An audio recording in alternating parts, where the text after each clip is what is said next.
There is a sickness inside us, rising like the bile that leaves that bitter taste at the back of our throats. It's there in every one of you seated around the table. Only when we know what ails us can we hope to find the cure. What do you make of that? Clearly he's lost his mind. Our thoughts exactly.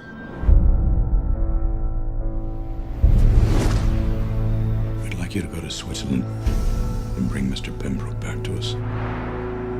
What we offer here is a process of purification, away from the pressures of the modern world. You plan to take Mr. Pembroke back with you? Is that a problem? He's a patient, not a prisoner. You here for the cure? No. Actually, I was just leaving. No one ever leaves.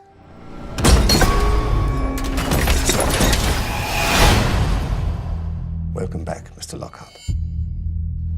Signs of concussion. Depleted immune system. I would like to recommend a treatment. Think of it as a cleansing of the mind as much as the body.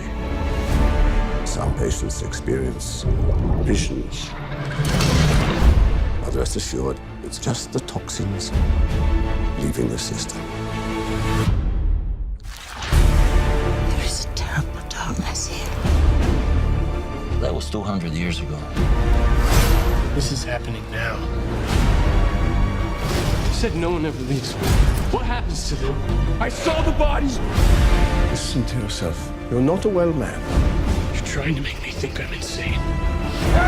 What's happening to me? It's all part of the cure. There is no cure! Accept the diagnosis, and you will see.